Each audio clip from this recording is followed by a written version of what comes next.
Senhoras e senhores, obrigado por aguardarem e sejam bem-vindos ao Conference Call de resultados do segundo trimestre da Raia Drogasil, Gente, Saúde e Bem-Estar. O áudio dessa teleconferência está sendo transmitido simultaneamente pelo site ri.rd.com.br, onde também pode ser encontrada a apresentação para download. Informamos que todos os participantes estarão apenas ouvindo a conferência durante a apresentação da empresa. Em seguida, iniciaremos a sessão de perguntas e respostas, quando mais instruções serão dadas. Caso algum dos senhores necessite de alguma assistência durante a conferência, queiram, por favor, solicitar a ajuda de um operador, digitando *0. Antes de prosseguir, gostaríamos de esclarecer que eventuais declarações que possam ser feitas durante essa teleconferência relativas às perspectivas de negócios da companhia, projeções e metas operacionais e financeiras constituem-se em crenças e premissas da diretoria da RD, bem como em informações atualmente disponíveis para a companhia. Considerações futuras não são garantias de desempenho. Envolvem riscos, incertezas e premissas, pois se referem a eventos futuros e, portanto, depende de circunstâncias que podem ou não ocorrer. Investidores devem compreender que condições econômicas gerais, condições da indústria e outros fatores operacionais podem afetar os resultados futuros da empresa e podem conduzir a resultados que diferem materialmente daqueles expressos em tais considerações futuras. Hoje conosco temos a presença dos senhores Marcílio Pousada, diretor-presidente, Eugênio de Zagotes, diretor vice-presidente de Planejamento Corporativo e Relações com Investidores, e Fernando Spinelli, diretor de Relações com Investidores e Novos Negócios. Agora, gostaria de passar a palavra para o senhor Marcílio Pousada. Por favor, senhor Marcílio, pode prosseguir. Bem, obrigado. Bom dia a todos. Bem-vindo à apresentação do segundo quarto de 2020 da Raia Drogasil. Eu entro para falar um pouquinho mais no final, mas por agora o Eugênio vai fazer a apresentação dos números para vocês, tá? Obrigado, Eugênio. Por favor, pode começar. Pessoal, bom dia. Bem-vindos aqui ao call trimestral aí da Raia Drogasil. Começar falando que esse foi um TRI muito impactado aí pela pandemia, né? Com queda importante aí de vendas, que gera uma perda aí de alavancagem operacional. A isso se juntou o adiamento aí do aumento de preços, né? Que acabou tirando um pouco de margem desse TRI, jogando para o próximo TRI. E tudo isso gera uma pressão aí de resultados e também uma pressão de caixa, mas que são absolutamente pontuais, né? Acho que o importante é quando a gente olha realmente para o estrutural, é entender que a gente já vê um julho com sinais muito mais robustos, de quase normalização, já falar disso, e estrategicamente elas conseguiram dar um salto, tanto em digital como em saúde. O Marcílio vai detalhar isso no final. Então vamos lá, fechamos o TRI com 2.162 lojas, abrimos 55 no trimestre, nenhum fechamento, market share 13% de participação, ele foi flat no Brasil, com algum ganho em São Paulo, mas penalizado aí pelo mix demográfico, porque a gente viu que na pandemia a loja de alta renda sofre muito, porque os shoppings fecham, porque as pessoas ficaram mais em casa do que nas outras lojas, tá? Mas também, vou falar um pouco disso, também isso não é estrutural. Receita 4,7 bi, um crescimento de 6,3 com menos 7 maduras, né? Margem bruta 28, uma perda de 1 ponto percentual, como eu falei, tem a questão do adiamento do aumento que transfere resultado desse tipo próximo. E com isso, um EBITDA também impressionado, 332 milhões, uma margem de 4,9, 3,3 abaixo ali do ano passado, né?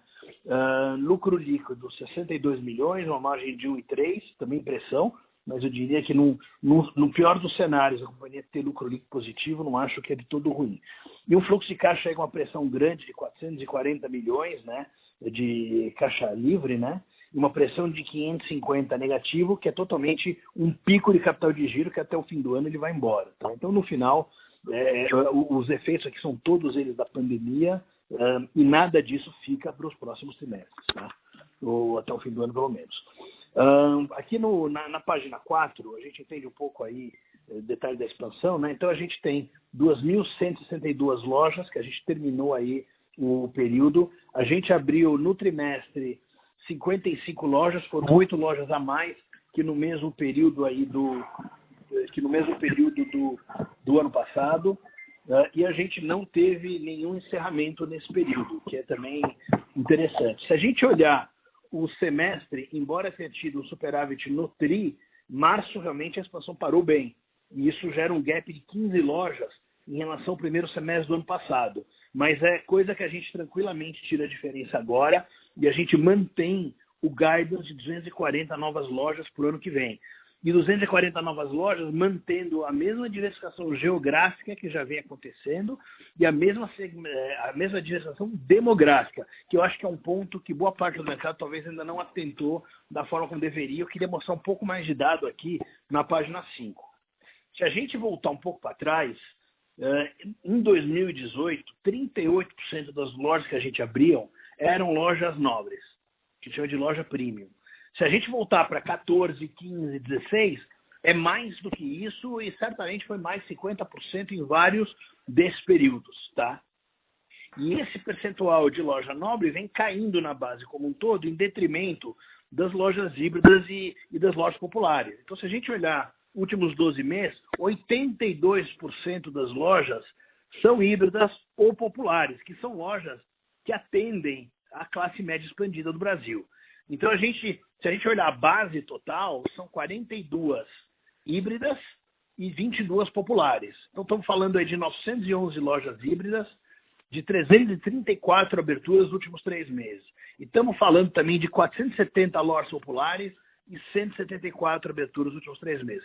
A híbrida fala com a classe média expandida, mas não somente com a classe média expandida. Ela acaba atendendo vários públicos. Agora, quando a gente fala das lojas populares, quase 500 lojas falam diretamente com esse público. Então, 64% do nosso parque, de alguma forma, atende esse público. E a gente vem fazendo isso com enorme sucesso, com taxas de retorno excepcionais, tá certo? E se a gente consegue hoje ter 174 lojas populares abertas nos últimos 3 anos, quase 500 no total, indo bem, é muito pelo legado da Pharmazil, do que a gente conseguiu aprender com Pharmazil e colocar realmente nesse formato de lojas. A gente aqui está tratando popular e super popular num bloco só, assim como nós estamos tratando nobre e super nobre num bloco só. Agora, se a gente falar só de super popular, a gente tem 24 lojas, só esse ano já abriu 4 lojas, e tem mais 7 lojas contratadas para esse ano. Então, só nesse ano serão 11 lojas. Se a gente olhar as últimas 6 lojas que a gente abriu, que foram as 4 desse ano e 2 no final do ano passado, elas apontam para uma TIR de 26%. Elas apontam para resultados entre quase R$600 mil de média por loja, que é até mais do que a gente precisa para ter a rentabilidade aqui que a gente espera. Então, esse projeto vai bem e a gente tem 50 a 60 lojas populares que a gente espera nos próximos trimestres migrar para populares. Ou seja, ela vai ter o modelo operacional da loja popular, vai ter o mix da loja popular, e com isso a gente acha que a gente cria valor. Então, mesmo no super popular, que ainda é pequeno, a gente não abre aqui o detalhe, mas a gente vem conseguindo andar com muita velocidade e com muita assertividade. Se a gente não tivesse abrindo hoje loja popular e super popular, o crescimento em cidades como Salvador, por exemplo, já teria parado há muito tempo. Então, se a gente continua crescendo em vários desses mercados, e mesmo em São Paulo, é porque a gente hoje tem total confiança nesse modelo, tá? Página 6, aí, falar um pouco da nossa quebra geográfica, né? Então, terminamos aí com 2.160 lojas. Drogasil é a maior bandeira farmacêutica do Brasil em faturamento, com 1.207 lojas, e Raia é a segunda maior bandeira farmacêutica do Brasil em faturamento, com 942 lojas. Tá? Eu queria destacar a região norte, onde a gente já tem 49 lojas abertas, sendo 38 delas no Pará, que talvez tenha sido a expansão mais rápida que a gente fez. Quero destacar também o Nordeste. Temos já 265 lojas no Nordeste. A gente é o segundo player da região, com metade hoje da venda do líder, o que eu acho um bom número, dado o fato que nós estamos aqui há pouco mais de 5 anos. E se você considerar a maturação de loja residual que a gente tem contratada e o próprio white space que a gente tem para continuar a crescer, certamente, rapidamente, nós vamos ser algo com 70%, 75% do líder. E mesmo sendo o segundo player da região, se você olhar a cidade de Salvador, a cidade de Recife, a cidade de Aracaju, com muito menos loja, a gente já é líder nesses mercados, tá? São Paulo, como vocês sabem, 1.073 lojas, a gente segue abrindo bem aqui no mercado. São Paulo hoje é 30% do plano, mas tem o seu espaço ainda em regiões aí, sobretudo, mais de classe média, tá? E fechamos agora em São Paulo o nosso CD, que era localizado na nossa sede. Isso já era planejado quando a gente abriu o CD de Guarulhos, que é o maior CD da companhia, o mais automatizado. E acabou atrasando até um pouco pelo Covid. Era para ter acontecido no primeiro TRI, aconteceu agora no final do segundo trimestre. Tá? E, por fim, queria também destacar aqui a região sul. Nós já temos 223 lojas na região sul. Se a gente considerar só o varejo, a gente tem algo como 75% já da venda do líder nessa região. E a mesma coisa no Nordeste, com muito mais inércia de maturação e com muito mais white space. Então, esse número vai subir rapidamente. A gente hoje é maior que o líder no Paraná, que é um mercado que a gente entrou antes, tanto capital como interior. E a gente é maior também em Santa Catarina, que a gente entrou bem depois. A gente hoje é um pouquinho maior na capital, apesar de ter menos loja, e a gente é bem maior no interior. A gente está abrindo agora um CD no Rio Grande do Sul, vai acontecer agora provavelmente no final do terceiro TRI, e esse CD vai permitir para a gente acelerar o crescimento no Rio Grande do Sul, que é um dos mercados onde a gente tem talvez maior oportunidade. Basta ver que nós temos algo como 40% das lojas no Rio Grande do Sul que a gente tem no Paraná, que é um mercado um pouco menor que o Rio Grande do Sul. Então a gente vai super bem no Rio Grande do Sul, foi um dos mercados que melhor performou no ano passado, e a gente agora, com o CD novo, começa a acelerar a expansão, não só Porto Alegre, região metropolitana, mas também todo o sul da região, que era mais distante do nosso CD do Paraná, e que a gente antes não conseguia também entrar. Falando um pouco de share, o share foi flat, mas ele foi muito penalizado pelo mix demográfico, né? O que a gente vê tanto no mercado como na nossa operação, e está aqui nessa tabela inferior direita, é o fato que as lojas maduras performaram muito abaixo das populares e das híbridas. As lojas nobre, olhando madura aqui, mas em qualquer dimensão isso também é verdade, ficaram muito abaixo das populares e das híbridas. Então, menos 10 contra menos 3,5 num, menos 4,4 nosso. Isso por quê? Porque teve fechamento de shopping e boa parte dos shoppings se concentram aqui nesse perfil de loja, e porque também o compliance aí em relação ao isolamento ele foi muito maior em região de alta renda, tá? Então, com isso, os mercados maduros como um todo, eles caíram bem mais do que os mercados nós populares. Nós temos aí um sobrepeso aí em lojas mais nobres aí. Então, com isso, a gente acabou bem penalizado em share. Se a gente mantivesse o peso desses segmentos nobre, híbrido, popular constante, o nosso share nacional teria sido 13,8, um crescimento aí de 80 bips sobre o 13 do ano passado, com 26,3 em São Paulo, tá? Vamos em frente aqui, página 7. Falando da receita bruta, a gente cresceu 6,3 no trimestre, né? Então um número aí bastante duro, com varejo crescendo 5,5 e Forbil crescendo perto de 24. A gente viu que OTC e genérico foram as categorias que melhor performaram, perfumaria no meio do caminho e marca, ele foi realmente a categoria que mais sofreu. O que está acontecendo é que você tem aí, tivemos no trimestre um adiamento aí massivo de consultas e de procedimentos médicos que não fossem urgentes. E a gente vê que o número de prescrição caiu, o IMS mostra isso muito claramente, cai de uma forma importante. Então isso penaliza sobretudo medicamento de marca, tá? Página 8. Aqui a gente fala um pouco da quebra aí entre mesmo as lojas maduras, mas eu trago aqui também o dado de julho, que para mim é o dado que mostra estruturalmente para onde estamos andando e onde é que nós estamos. Então, se a gente olhar aqui no segundo TRI, como eu falei, 6% de crescimento total, com maduras de menos 7%, um dado bem sofrido. Se a gente olhar julho a gente já cresceu 14%, com quase 1% de madura. E esse quase 1% de madura, se você considerar que nós estamos num momento de inflação bastante baixa, ele já é um nível até que é razoável para navegar. Claro que não é um nível que dá expansão de margem, nada disso, mas ele está muito longe do nível de sofrimento que a gente viu nesse trimestre.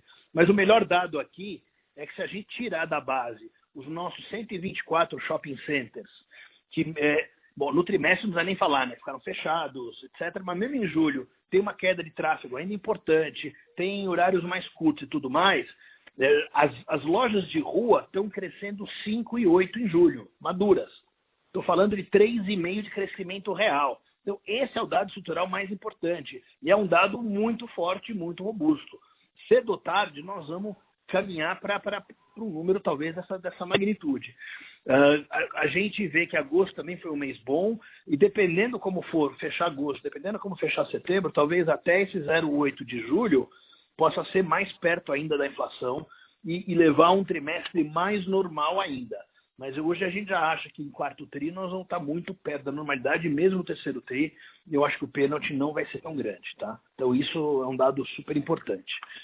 Página 9, falar um pouco de digital, tá? A nossa operação digital, ela cresceu 7 vezes sobre o mesmo período do ano passado. Claro que teve a compra do Onofre no meio, mas se a gente tirar o Onofre, ainda assim ela cresceu 6 vezes.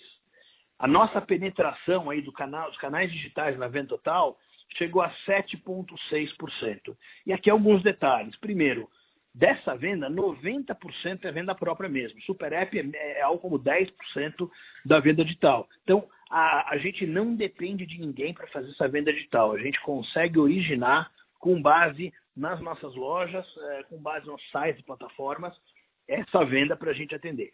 E aí, quando a gente compara essa venda digital aí nossa com outros players, sobretudo players regionais aí, que são todos os nossos concorrentes, são mais concentrados regionalmente do que a gente, é importante entender que a gente é uma rede extremamente nacional, que a gente tem aí digamos assim, um desnivelamento de share e até de densidade de loja grande de um mercado para o outro. Então, essa discrepância ela é relevante, tá certo? E o próprio serviço, ele existe há mais tempo em algumas praças de São Paulo, Rio, mas em grande parte do Brasil ele acabou de ser lançado.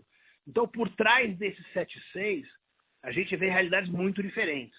A gente vê mercados onde ele entrou mais recentemente com 2 a 3 de participação e vai crescer rápido aqui, porque nós vamos investir bastante para isso. Diversos mercados já com double digit. E se a gente olhar o nosso mercado com maior penetração digital, ela foi de 18,6%, já perto de 20%. Tá? Então, isso é importante entender. Nenhuma outra rede no Brasil, no nosso setor, tem a dispersão geográfica e, portanto, aí, a discrepância de regiões diferentes que a gente tem. Mas se a gente olhar nas nossas praças principais, o número em todas elas é de double digit e na que tem mais penetração ele é mais que 20%. E por fim a gente está conseguindo aumentar muito rápido o número de downloads, tem 3,4 milhões aí de downloads acumulados. O Marcílio vai dar mais dados aqui sobre o digital no final aí na fala de fecho dele. Tá? Página 10, margem bruta, tivemos um ponto de pressão. O que foi aqui? O aumento de preço que deveria acontecer no final de março, ele foi adiado para o final de maio. Esse foi um pleito da própria Abrafarma e da própria RD para o governo. A gente não via ambiente para aumentar preço naquele momento. Então a gente acha que esse foi um sacrifício importante aí, num momento de muita vulnerabilidade de saúde da população e também econômica também da população. Mas acabou acontecendo realmente aí ao final de maio, não dá para adiar mais, porque você tem realmente um mercado com insumo importado, o dólar subiu, então acho que o setor deu sua cota de sacrifício, mas dos 3 meses de ganho inflacionário, a gente só teve um, embora esse um é o maior deles, tá? Mas tem um pedaço importante, certamente mais da metade aí do ganho inflacionário, ele vai para o terceiro tri, mas ele é neutro no ano, ele não é um problema na conta do ano, ele está simplesmente escorregando aí o cronograma dele. Outra coisa também é que a gente tem um salto aí de ciclo de caixa e ele gera uma pressão aí no AVP da companhia, então isso também é um número que normaliza também rápido aí. Então falando do ciclo, temos o gráfico aqui da direita, a gente tem uma pressão de 25 dias de ciclo de caixa que é absolutamente transitória, tá? E aí é uma combinação de coisas. Primeiro, a gente quis ser muito conservador com o estoque. Mantivemos um patamar muito confortável de estoque para garantir o nível de serviço num momento de incerteza. Vamos lembrar que nós temos uma cadeia longa com insumos importados e ninguém sabia exatamente o que ia acontecer. Então a gente acelerou, antecipou muita compra de genérico e entrou com estoque muito forte para garantir nível de serviço. Outra coisa é que na hora que o aumento de preço escorregou de março para maio, a gente normalmente, ao fim desse tri, já teria melhorado o ciclo. Você teria parado de comprar em abril e maio, tudo bem, abril já teria a duplicata normal do fim do mês anterior, mas em maio já teria esse alívio de não ter duplicata de abril. E a gente, na hora que a gente empurrou para cá o homem de preço, você ainda vê realmente uma situação aqui penalizada de ciclo de caixa. E o outro efeito é o mesmo efeito da despesa que eu falo daqui a pouco, a alavancagem operacional. É o mesmo estoque para menos venda, então realmente o ciclo deteriora. Esse número de ciclo vai melhorar rapidamente nos próximos quarters e a nossa expectativa é de fechar o ano com um ciclo de caixa absolutamente normal. Tá? Então agora ele já começa a cair rápido. Falando de despesa, aqui nem adianta ficar falando de um monte de microlinhas. O grande efeito aqui é perda de alavancagem operacional. É a mesma despesa com muito menos vendas. Então a despesa total pressionou em 2,2%, foi a 23%. Tem um pouco de despesa da pandemia, efeitos pontuais, mas realmente o que interessa aqui é a alavancagem operacional e ela já baixa muito rápido conforme a venda agora começa a melhorar. Tá? Com isso, tivemos um EBITDA bem pressionado, 4,9%, pressão de 3,3% e foram esses dois efeitos, pré-alta e perda de alavancagem operacional que tiveram esse sacrifício de margem aqui também. Vamos em frente, página 13, aí falar um pouco de despesas não recorrentes. A gente teve um total não recorrente net entre despesa e receita de 2,2 milhões no trimestre. Tá? Aqui tem, mas apesar do número ser baixo, tem números altos nos dois polos aqui, no polo positivo e no polo negativo. Tá? No polo da pressão, a gente tem 25,9 milhões relativos ao Fundo Todo Cuidado Conta. Essa aqui é uma iniciativa da RD para poder apoiar e equipar uma série de hospitais que atendem a população gratuitamente pelo SUS, em cidades pequenas e médias longe dos grandes centros. Então, a pandemia começou realmente pelas grandes capitais, mas a gente já via que cedo ou tarde elas iam chegar nessas cidades de centros menores, que eram centros muito menos equipados para lidar com o vírus. Então, a gente instituiu esse grant aí de 25 milhões, já doou 25 milhões de cara, esse dinheiro agora está sendo aplicado, o Marcinho no final fala um pouco disso, mas a gente tem também 900 mil de despesas relativas a esse fundo, com os parceiros que estamos ajudando a operar toda essa operação que está sendo uma coisa fantástica aqui. A gente tem também 8 milhões de gastos de consultoria, mas todos eles relativos a projetos futuros. Qualquer coisa de consultoria que é digital já vai hoje direto na margem, não tem por que ser diferente. Mas, pelo outro lado, a gente tem 32 milhões de créditos extemporâneos de INSS, PIS e COFINS. Tá? Lucro líquido, próxima página, 62 milhões, uma margem de 1,3, mas como eu falei, num cenário desse, só de ter lucro positivo, eu acho que mostra um pouco a resiliência aí do negócio. Tá? Próxima página aqui, página 15, falar de fluxo de caixa. A gente tem um fluxo de caixa livre negativo em quase 440 e total em 540. Onde é que está essa pressão? Está numa linha só, ciclo de caixa. Só aqueles 20 e tantos dias de aumento de ciclo que a gente fez e que agora vão começar a cair. Mesmo com tudo isso, a gente só tem 1 e 2 de alavancagem, tá? Mas vai cair de novo para o nível histórico até o fim do ano, essa é a nossa expectativa. Tá? 1,5 bi de dívida líquida, a gente fez várias captações aí no trimestre, não só para fechar essa necessidade de caixa, mas para ter até mais conforto do que isso, se tivesse alguma coisa de mais estresse, que felizmente não é o caso. Tá?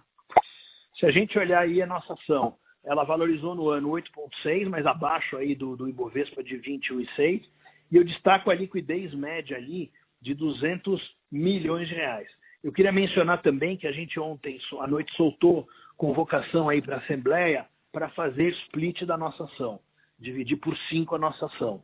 O que está acontecendo? Pessoa física hoje, com o abaixamento dos juros, é muito mais importante do que jamais foi.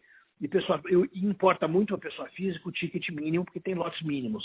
Então, com a ação no nível que está aí de R$120 e tudo mais, fica limitante para a pessoa física. Então, nós vamos dividir esse número de preço de ação por 5 e a gente acha que com isso a gente vai conseguir ser um pouco mais atraente aí para a pessoa física.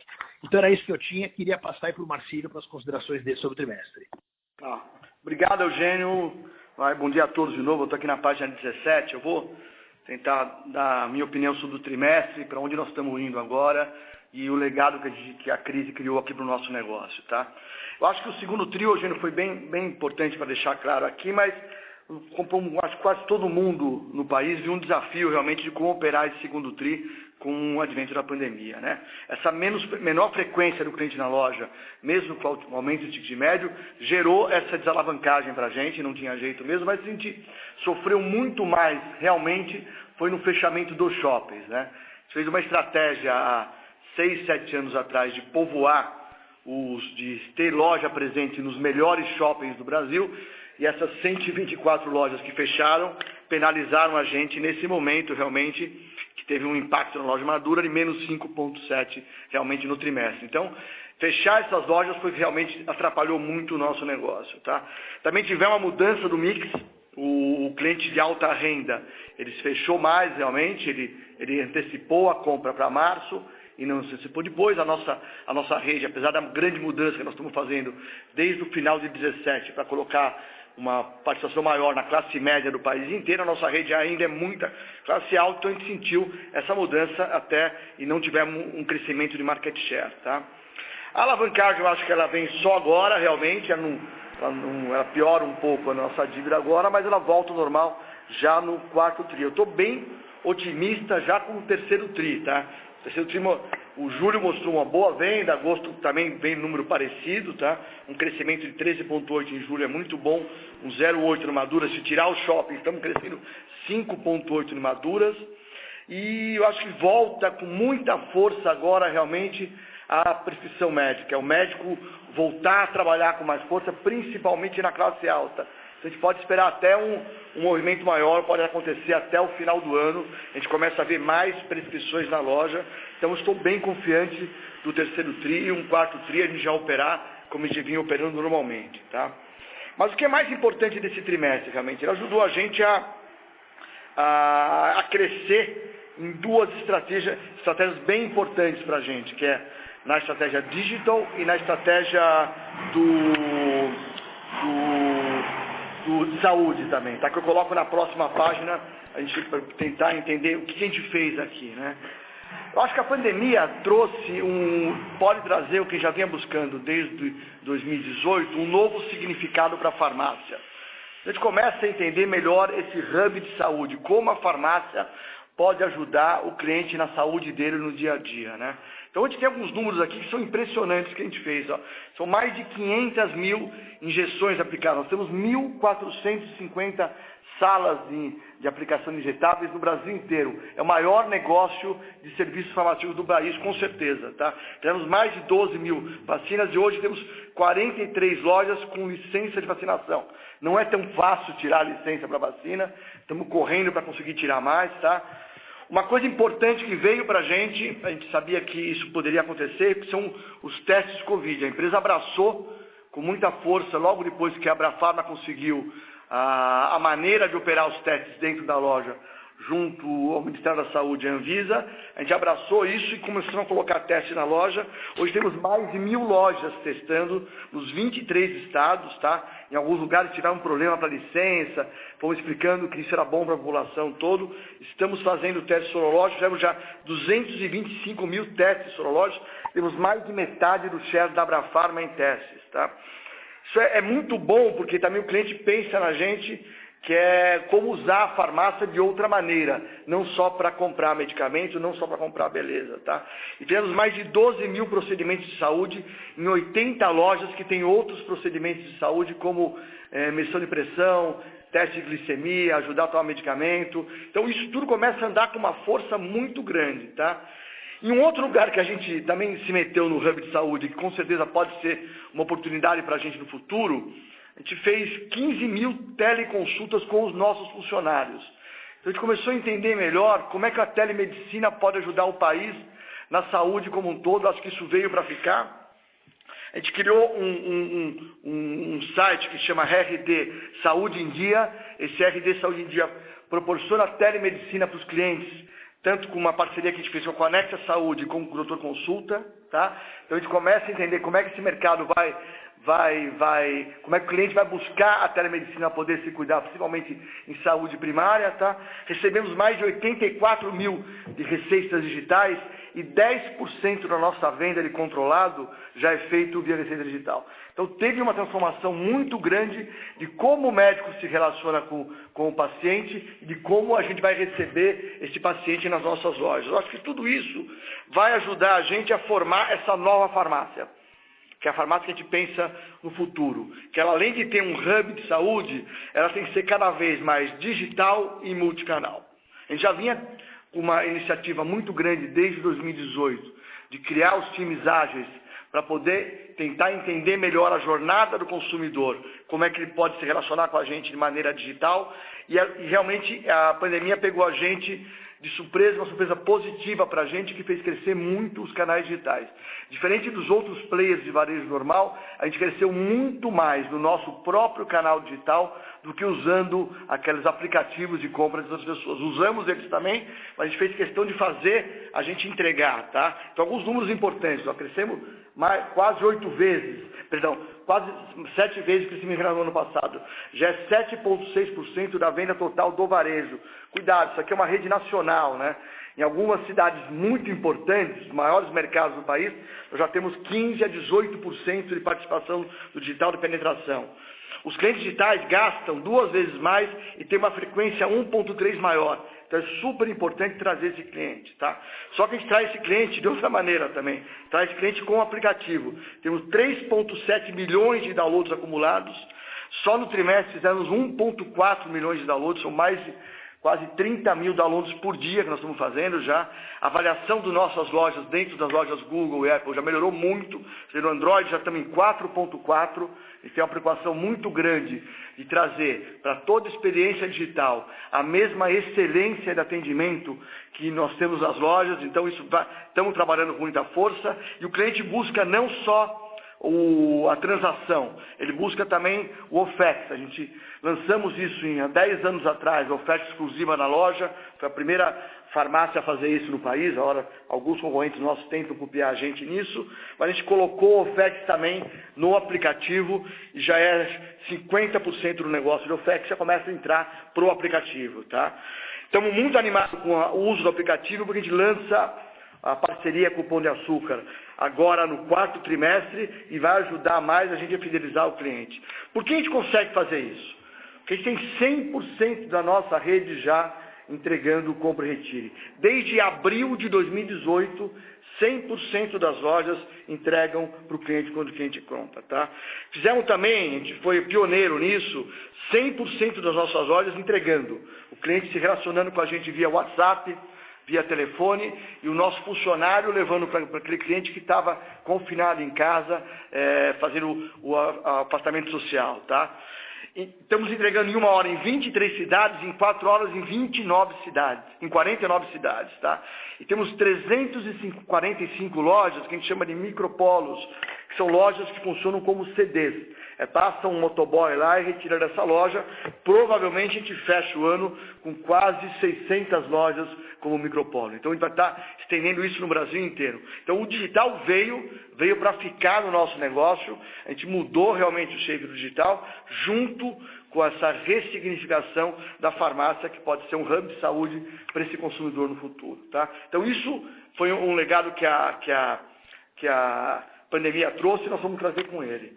Na próxima página, eu coloco para os senhores também como a gente se preparou para esse negócio, tá? Teve um momento bem importante em março, né, numa reunião minha com o Sherman da companhia, e ele falou: essa daqui é a nossa segunda pandemia, Marcílio. Em 1918, na gripe espanhola, a empresa não fechou.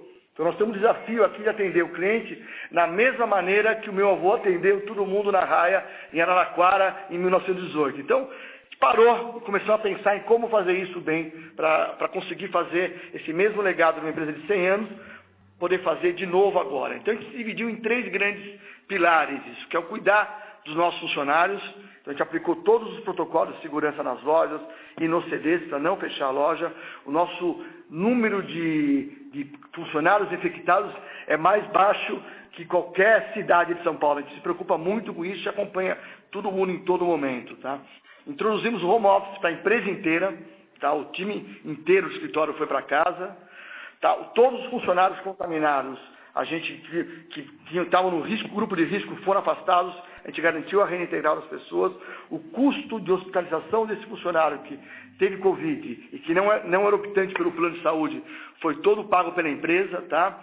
Mantivemos nossos postos de trabalho e nossos funcionários, como eu falei agora há pouco, realizaram mais de 15 mil consultas gratuitas de telemedicina.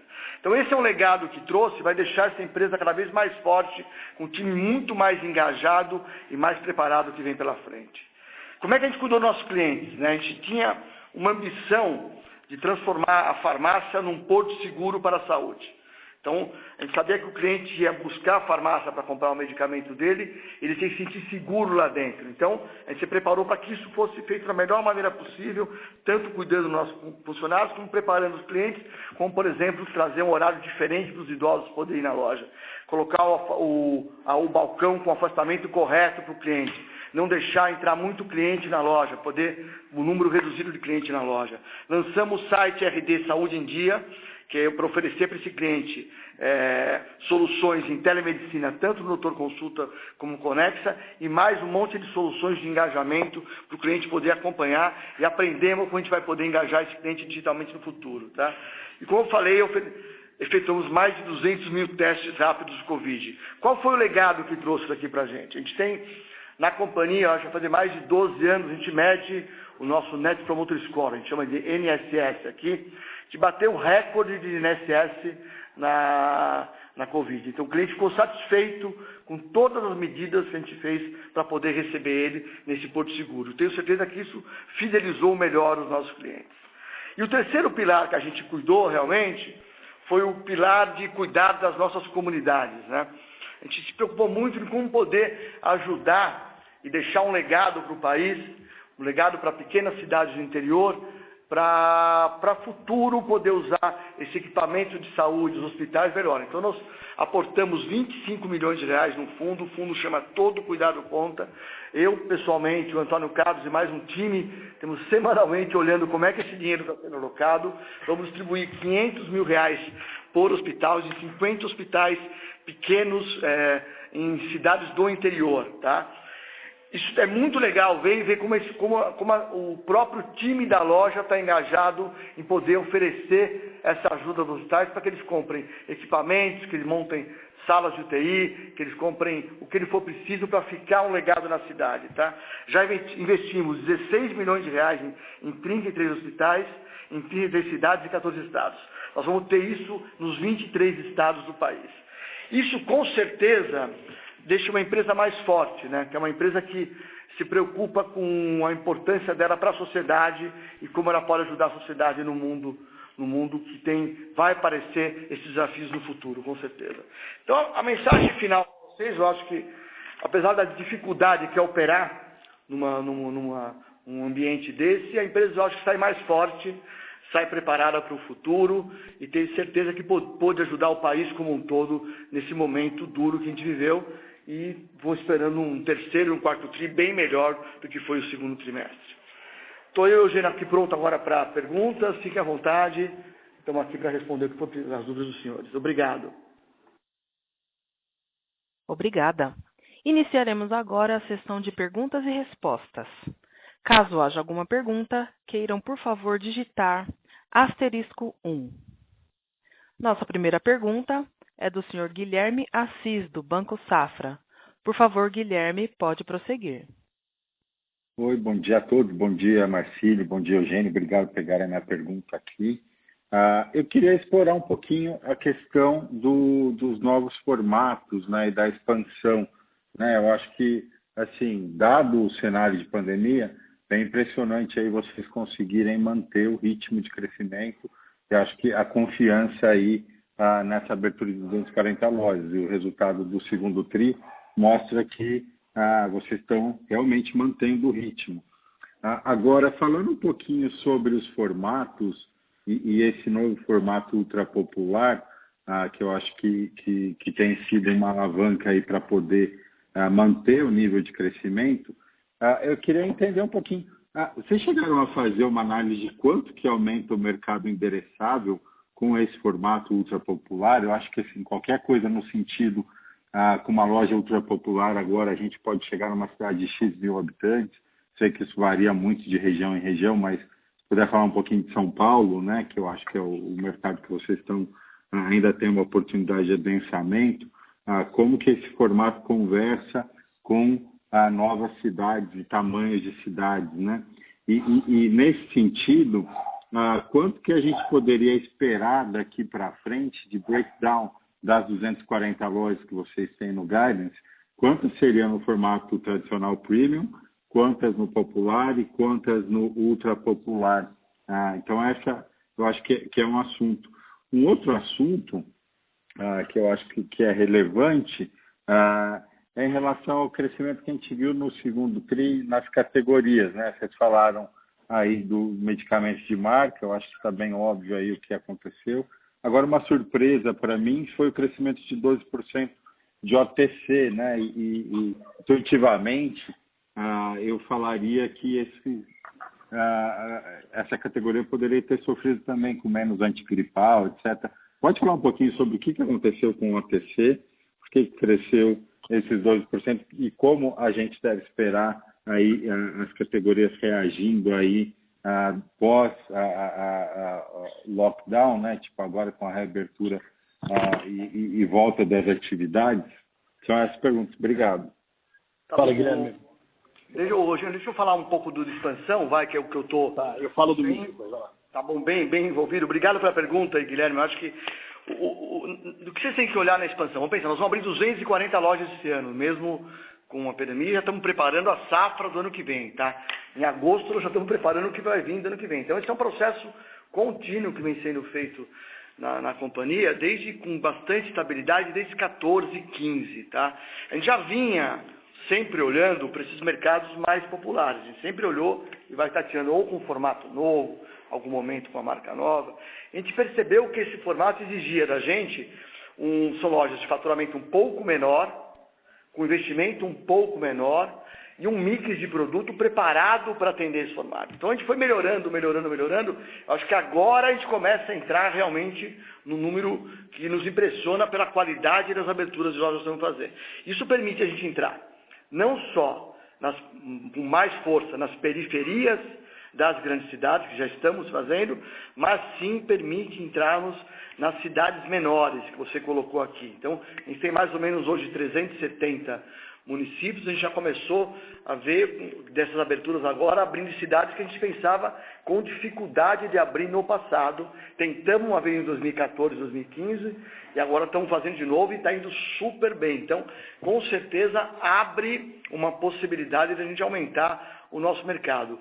Ele deve estar no nosso mercado endereçado mais ou menos. A gente não está medindo se a gente está ampliando o mercado endereçado. A gente era um desafio que a gente tinha que tratar em algum momento na empresa e estamos tentando tratar esse desafio desde 2015, tá? Então, eu não acho que você tenha uma expansão absurda, mas ele abre uma possibilidade de a gente crescer o share nesses mercados mais populares ou nesses mercados de cidades menores, e vamos fazer isso com muita competência. Cuidado uma coisa pra você entender também na expansão, né? Que a gente ouve, pessoal, vou abrir loja, agora vou abrir que nem maluco, vou atender esses mercados. É muito difícil abrir loja. Abrir loja, você tem que abrir mensalmente, né? Por que abrir mensalmente? Porque você aprende com os erros. Então, os erros acumulados para a gente melhorar. Imagina que a gente não errou em 2014 e 2015 nesses mercados mais populares. Nós estamos aprendendo e estamos indo melhor agora. Abrir loja, você tem que ter um CD pronto. Você tem que atender em 80% das nossas entregas, nós entregamos todo dia na loja, né? Então, estamos abrindo CD no Sul agora, pensando nisso. Como eu posso atender melhor o cliente? Temos 3 CDs no Nordeste, né? Temos CD em Fortaleza, Recife, Salvador, para poder atender essas lojas todo dia. Então, é um conjunto de serviços que a gente entrega na abertura, que a gente prepara muito bem a empresa toda para fazer isso. A gente tem hoje mais de 100 pessoas dentro da companhia envolvidos só em expansão. Tá? A gente brinca com vocês que os nossos gerentes de expansão nós temos quase 200 anos de experiência no mercado farmacêutico, visitando loja todo dia. A gente tem uma reunião semanal, que estou eu, Marcílio, o CEO, o chairman da companhia, olhando ponto atrás de ponto e aprendendo com os erros. Então, é muito seguro o que nós estamos fazendo nessa entrada do mercado uma classe média. Então, bem feliz com isso, eu tenho certeza que é uma alavanca de crescimento bem grande.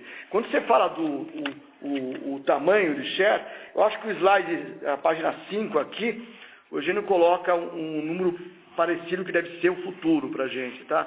Que a gente fala que em 64% das nossas vendas devem ser lojas entre híbridas e popular, e as populares crescendo um pouco mais que isso. Nós estamos com 471 lojas, a gente deve aumentar isso um pouco mais por ano do que vinha fazendo no passado, tá? Então, mas é uma loja muito parecida com a nossa, não tem muita diferença, tá, Guilherme? Então, estamos super confiantes, sabemos como fazer isso e sabemos como fazer, tá? Não tenha dúvida, não é uma aventura aqui, nós estamos super crentes, estamos fazendo o melhor possível para atender bem esse cliente.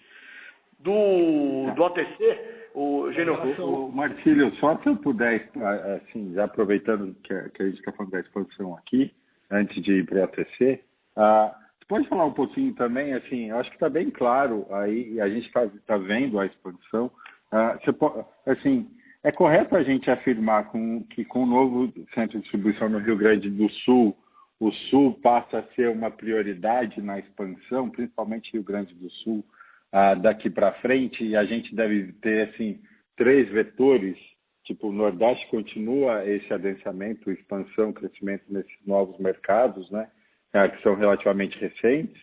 São Paulo, adensamento da operação, acho que perdendo um pouco de importância relativa, dado que você já está chegando a um share um pouco mais alto no estado, e agora o Sul como novo vetor de expansão, principalmente Rio Grande do Sul. Você acha que é correto a gente olhar dessa forma? Qual que é nossa estratégia de expansão? É nacional. A gente abre em 23 estados e queremos atingir a população inteira no Brasil inteiro. Com certeza, nós precisávamos de mais um CD no Sul. A gente tinha só um CD no Paraná.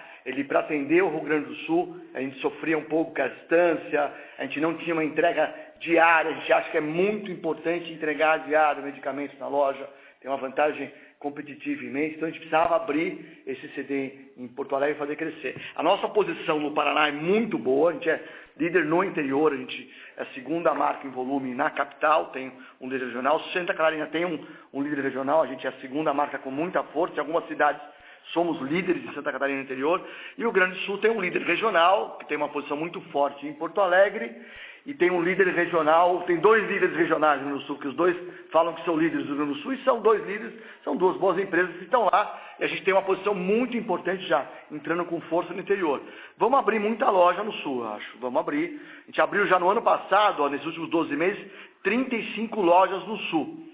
Se você pensar no Nordeste, nós abrimos 43 nos últimos 12 meses. Então, o Sul já é um foco nosso há um bom tempo, não acho que é novo agora. É que a empresa estava com muita força no Nordeste, né? Ocupar o Nordeste a gente não tinha nada no Nordeste, o Rogério colocou bem claro, há 5, 6 anos atrás, o nosso share no Nordeste era 1%, só tínhamos em Salvador loja. Então nós fomos abrindo, o Nordeste com muita força. Então eu acho que Sudeste, Sul, Nordeste devem os 3 puxar o market share para o futuro, tá? Então, dessas 240 lojas esse ano já tem um mix que a gente quer fazer no ano que vem, mais ou menos parecido. O mix desse ano vai ser parecido no ano que vem, com certeza. O Guilherme, sobre categoria aí, a gente, ao longo dos meses do trimestre, foi mudando muito, tá? Então, por exemplo, a gente ainda entrou abril com um pico grande OTC ali e tudo mais, e aí, se a gente olha a saída do TRI, e sobretudo começa a olhar julho, o OTC começa a sofrer. Por quê? Porque com todo mundo em casa, todo mundo vacinado, não tem gripe esse ano. E o ano passado tinha uma gripe. Agora, o que também ajuda o OTC é o teste, tá? Como o teste a gente cobra pelo produto e não pelo serviço, ele é classificado como equipamento de saúde. Então, ele entra no OTC e ele ajuda o OTC. Tá bom, Eugênio, tá claro. Obrigado. Valeu. Nossa próxima pergunta é de Gustavo Oliveira, do UBS. Por favor, Gustavo, pode prosseguir. Olá, Marcelo e Eugênio, bom dia. Eu tenho 2 perguntas. A primeira é em relação a essa volta agora que vocês reportaram no mês de julho. Parece um número bem forte, vocês estão bastante aí confiantes olhando para agosto e terceiro tri, já quarto tri. Essa volta, ela está vindo, você acha que está vindo de mobilidade ou ela está vindo do remédio de prescrição até pela volta dos procedimentos eletivos? Só para tentar entender quais são os principais drivers aí dessa volta. É E o a conjunto segunda da obra, aí, pergunta... Gustavo, só respondendo a primeira aí, é o conjunto da obra. Claro. A primeira coisa, essa recuperação ela é toda volume. Então isso é uma coisa Tá. importante. Se você olhar o terceiro TRI, é um TRI que a gente operou com um ticket mais alto, porque as pessoas subiam na loja, concentravam mais compra, mas com uma perda muito grande de volume. O que a gente viu agora é uma aceleração grande de volume. O que a gente vê é que, quando você olha uma loja de rua, você já tem, em termos de demanda aí, uma quase normalização. Claro que com mais digital hoje do que tinha no passado, mas já muito próximo do normal e tudo mais, mesmo o volume físico da loja. A conta que ainda estamos pagando é a conta do shopping center. A gente vê que os shoppings vêm melhorando gradualmente. Difícil saber se acaba o ano como se não houvesse pandemia ou se ainda fica algum rabicho de shopping mais para frente, mas em relação à loja, o fluxo já melhorou bastante, todo esse volume foi o que entregou a diferença.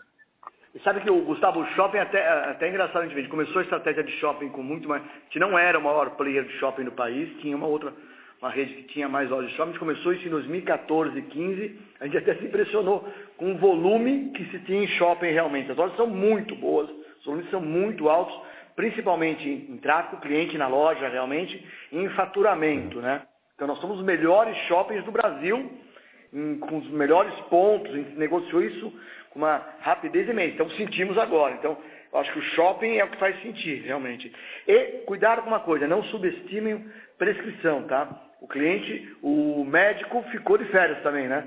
Todo mundo, o médico não trabalhou mesmo, o médico. Não é que nem o médico não teve home office, concordo? Tentaram fazer telemedicina, mas eu acho que pegou uma parte. Então os consultórios começaram a voltar agora. Isso é que volta com força e pode ter até um rebate aí, pode vir com mais força do que a gente esperava, tá? Se você olhar o mix, então, de remédio de marca, ele deveria dar uma aceleração boa agora no terceiro e quarto tri. Espera que sim, que vai ter.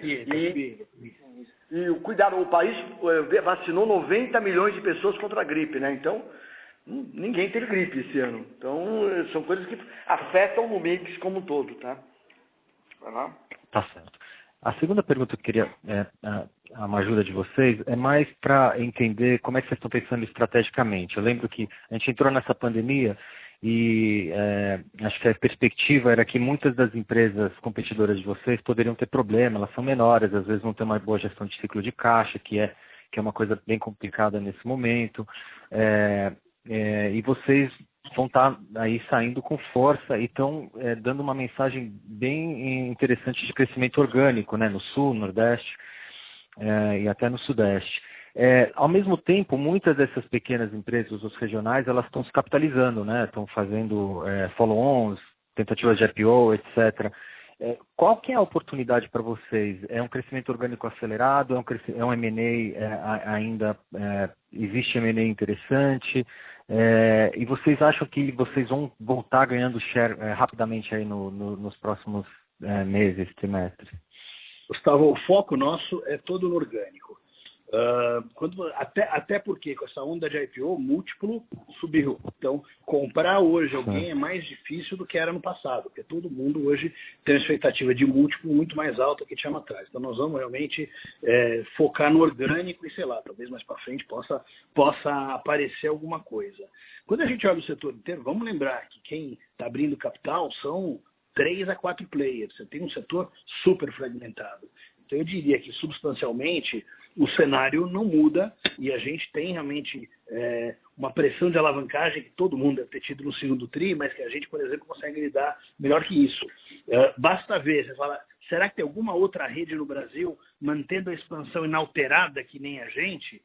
Olha, se tiver, vai ser um ou outro, tá? Porque realmente você vai ver um movimento agora, nesse ano, e talvez até o próprio começo do ano que vem, porque o pipeline, se não tiver agora, não vai abrir loja no primeiro, segundo tri do ano que vem, eu acho que a gente ainda vai ter um momento quase sozinho.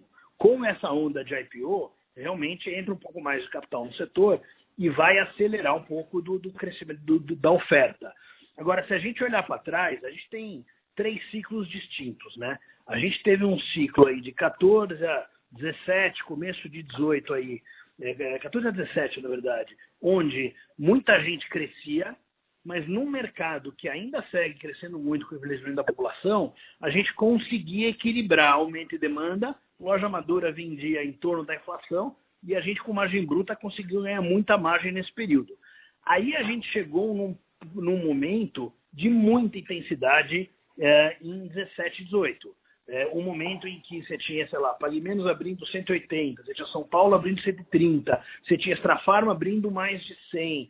E um momento desse em que muito desse foco estava em São Paulo. A Extrafarma abriu muita loja aqui, a própria DPSP abriu muita loja aqui. Então ali foi um momento de pressão. Acho que a gente tinha um preço defasado, a gente foi muito firme nesse reposicionamento do nosso preço. E aí a gente saiu desse ciclo com uma inércia brutal de crescimento que é o que a gente tinha até o Covid. Porque a gente estava mais competitivo em preço do que jamais esteve e porque todo mundo que errou a mão na expansão começou a fechar mais loja do que abrir loja. Então, hoje nós estamos tendo um cenário quase de sonho, a gente está quase crescendo sozinho, que a gente abre mais que a soma de todo mundo da Abrafarma. É óbvio que esse cenário vai mudar, mas eu acho que o cenário que nós vamos ver é um cenário mais parecido com 14, 15, 16, 17, do que com o cenário de 18 e 19. Porque, por exemplo, quem está falando em abrir muito, está abrindo até menos loja do que abria no passado. Tem players que abriam mais no passado e que vem abrindo menos agora. E, sobretudo, acho que todo mundo percebeu o tamanho da barreira de entrada aqui em São Paulo. Então, eu acho que essa briga de expansão vai ser muito mais fora de São Paulo do que em São Paulo. E quando São Paulo está protegido, está fora da briga, a nossa capacidade de fazer o que precisa fazer é muito alta, entendeu? Nós temos um país inteiro. A qualquer momento tem mercado que a gente, se precisar dar mais preço, dá mais preço, e tem outros lugares que a gente consegue pagar a conta. Então, de novo, temos que saber que esse momento de 19 e 20 que a gente cresceu sozinho não é normalidade, assim como 17 e 18 não é normalidade. E eu acho que nós vamos voltar a um ambiente muito mais de equilíbrio, mas que com o digital e com um preço muito mais competitivo, em vez de expandir margem com base na margem bruta, eu acho que a gente ainda vai ter alavancagem operacional para frente. E cuidado com uma coisa, expansão, gente, é muito difícil fazer. Tem que ter uma disciplina de alocação de capital imensa nesse negócio. Não é abrir porque vou abrir, porque tenho que fazer. A gente, na reunião de expansão semanal que a gente fala mais não do que sim. Então não é, eu vou fazer, não é. A gente vai falando não. E a gente percebe que, e também não acho que tinha uma escassez de dinheiro para essas empresas que abriram capital. Eu acho que estamos no histórico de juros baixos, né? Se alguém quisesse fazer um plano de expansão, poderia fazer. Não tem muita dificuldade. Tem empresas até boas que abriram capital agora, que conseguiriam acesso ao mercado de crédito normal para fazer o plano de expansão dela. Então, cuidado com essas leituras que a gente tem aqui. Acho que vão tentar vir de novo, não tenho dúvida. Tem empresas boas que vão competir com a gente e vamos tentar consolidar o mercado juntos aí, tá? Agora, essa disciplina é muito difícil de fazer.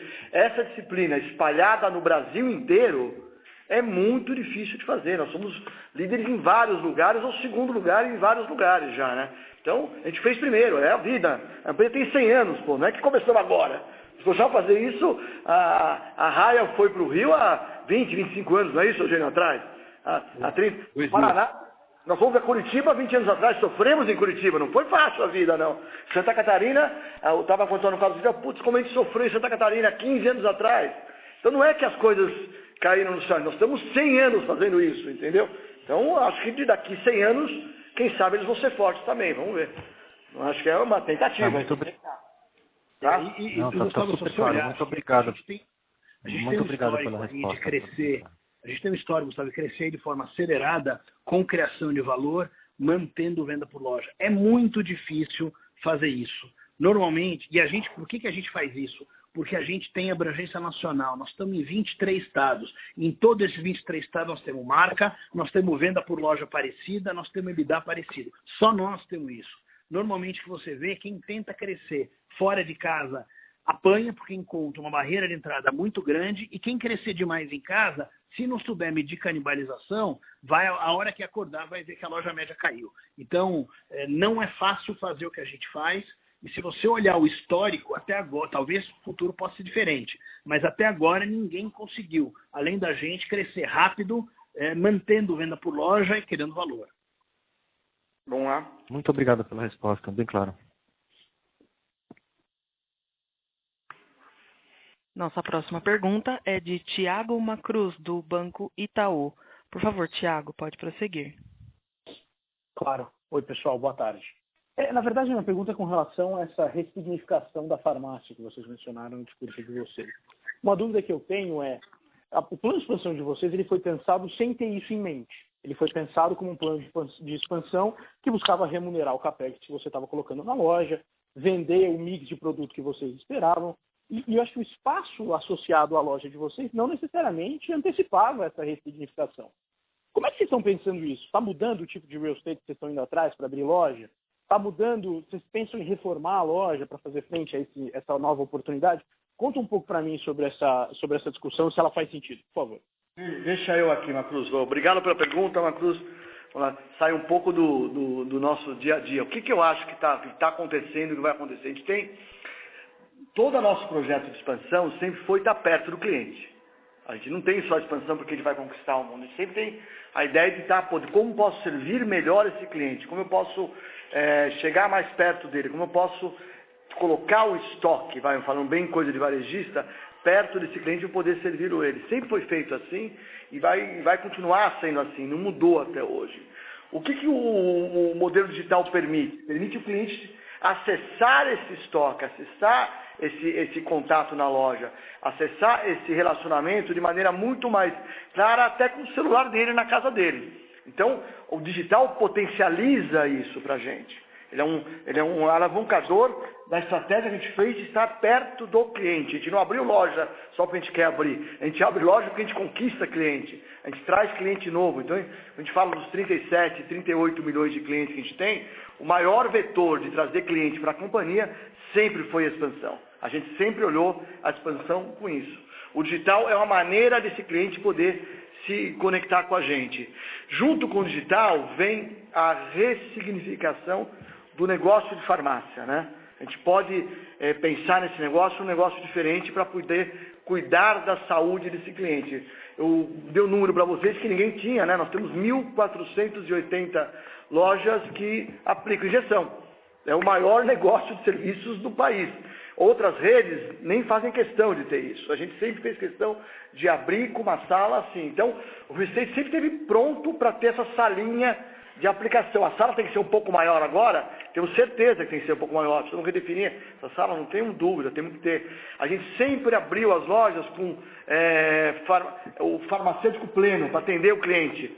Toda a nossa loja tem 3 farmacêuticos. Se você olhar os números de farmacêuticos nossos, dos concorrentes, você vê a importância que a gente deu de ter sempre o farmacêutico na loja. Por que essa importância? Porque o farmacêutico pode ressignificar o atendimento para o cliente. É uma pessoa que estudou 4, 5 anos, faculdade difícil, e pode atender melhor os clientes. Então, a empresa sempre viveu pensando assim, tá, Macruz? O que acontece agora? Acho que a pandemia, ela acelera alguns processos. Ela acelera o processo. O compra e retiro nós tínhamos com ele desde abril de 2018 em todas as lojas. A pandemia acelerou o compra e retiro. A pandemia acelerou a entrega de vizinhança. Acelerou a importância do cliente se preparar para entregar. Acelerou a importância do cliente poder comprar com prescrição eletrônica. Então tudo isso vem e a gente foi preparando a empresa para poder receber o cliente nesse momento. Nós tivemos uma preparação super importante também, que estamos pegando benefício agora. A gente criou o time ágil, o nosso lab, que vocês podem chamar como vocês quiserem, mas a maneira de integrar, de fazer essas inovações para atender melhor o cliente, já começamos a criar isso no ano passado, tá? No começo, em junho do ano passado, já começou a criar esse time. Esse time ajudou muito a gente a poder criar produtos novos e assim que a pandemia for acontecendo, a gente foi atendendo. Então, eu acho que é uma tendência natural do que a gente faz, atender o cliente, tanto de forma digital, ou falar que a farmácia vai participar da saúde do cliente. Não acho que é uma mudança abrupta que precisamos fazer, é só adequar a nossa estratégia para isso, para atender isso no futuro. Ok, Macruz? Respondi? Respondeu. Obrigado, Marcelo. Nossa próxima pergunta é de Joseph Giordano, do JP Morgan. Por favor, Joseph, pode prosseguir. Olá, bom dia a todos, bom dia Marcílio, bom dia Eugênio, obrigado por pegar minha pergunta. Na verdade são algumas. Primeiro nessa questão da expansão com um ambiente digital muito mais relevante do que ele foi no passado. Eu queria entender como é que o IRR, né, que vocês sempre trabalhavam de maneira a maximizar o EBITDA que gera, o retorno e manter esse retorno em torno de 20%, 25% em todas as praças, como é que o IRR tem se comportado nesse contexto de digital, ou seja, se a gente consegue ver uma melhora em taxas de retorno marginal ou até ROIC desses clusters de lojas. E o segundo ponto é como é que você está considerando hoje essa oportunidade do digital dentro do teu modelo de expansão, né? Então, se é uma variável nova na conta na hora de traçar a loja.